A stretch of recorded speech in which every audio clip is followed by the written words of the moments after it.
thousands of Augusta residents received this robocall Tuesday night. A boil water advisory is in effect until Thursday. And for the first time in decades, the city issued a boil water advisory, investigating both where the gun came from and how it got into school. But they do believe this is an isolated incident. One of the biggest enhancements this year are these pedestrian tunnels. You can't see them, but they actually go underneath Berkman's Road.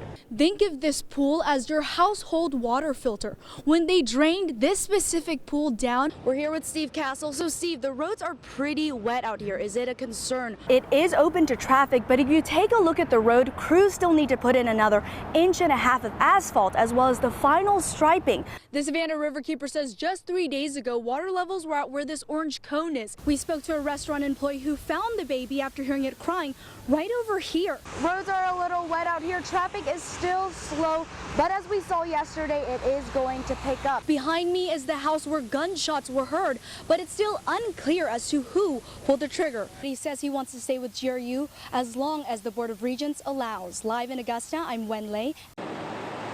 Is very, very confusing. Cars cutting through the Wrightsboro Road and Augusta West Parkway intersection.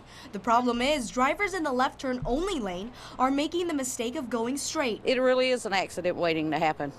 In a matter of 20 minutes, we watched as cars in the left turn only lane go straight forward, cutting off those cars who need to make that turn. Kathy Lambert says she's had 2 near misses at the intersection. I've came up here and got in the lane and was in the wrong lane and realized too late, and I had to make a turn in the wrong direction that I didn't need to go.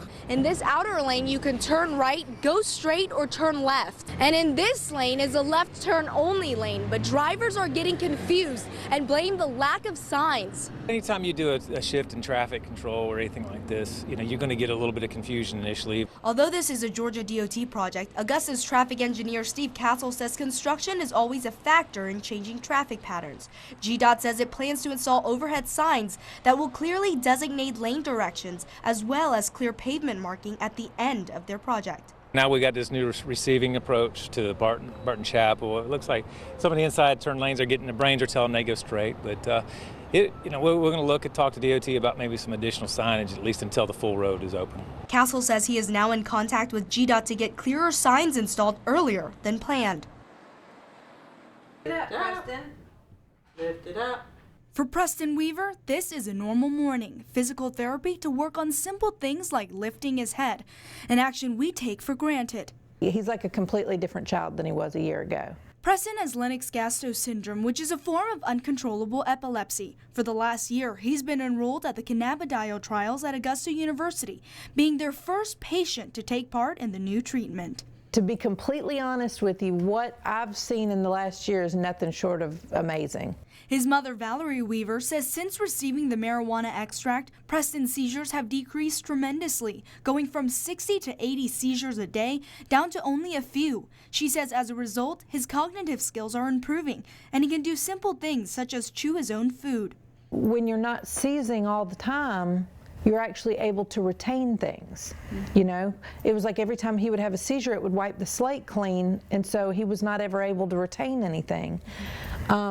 In the last year, the cognitive difference that I've seen in him far outweighs anything. I mean, it's just amazing. Dr. Michael Diamond is the lead researcher for these trials. The ultimate goal, to provide data to produce an FDA-approved medication.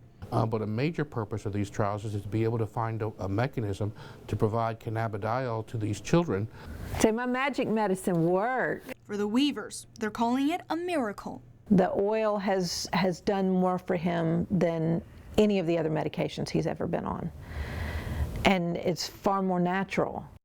Here for you in Augusta, Wen Lei, NBC 26.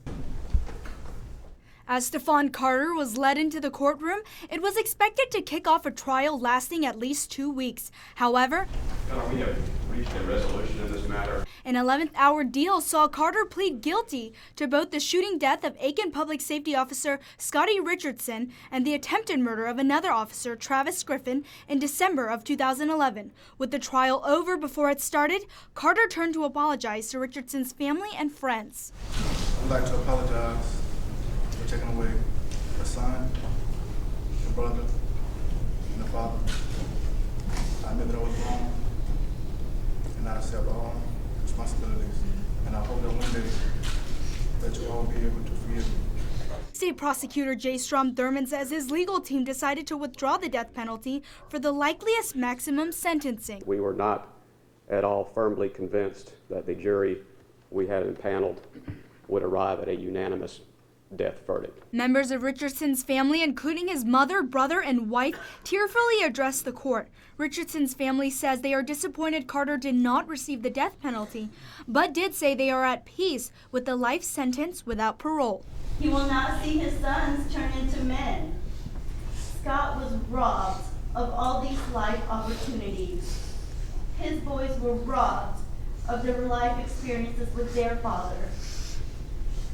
As for me, his wife, memories are all I have left of my husband.